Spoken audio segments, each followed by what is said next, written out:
এখন আমি তোমাদের ইন্টেলেকচুয়াল প্রপার্টি রাইটের সংজ্ঞা সম্পর্কে বলবো। এখানে এটি একটি ব্র্যান্ড, ইনভেনশন, ডিজাইন বা অন্য কোনো ধরনের সৃষ্টিকে বোঝায় যার উপর একজন ব্যক্তি বা ব্যবসায় আইনি অধিকার রয়েছে। প্রায় সব ব্যবসারই কোনো না কোনো ধরনের মেধাস্বত্ব আছে যা ব্যবসার সম্পদ হতে পারে। এর মধ্যে রয়েছে পেটেন্ট, ডিজাইনস, ট্রেডমার্ক ইত্যাদি। মেধাস্বত্বের অধিকার একটি বিশ্বব্যাপী সমস্যা।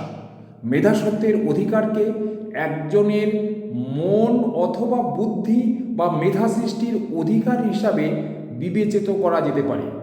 সৃষ্টিগুলো আর্টিস্টিক হতে হবে, Literary works, scientific invention, designs ইত্যাদি অনেক রূপেই হতে পারে।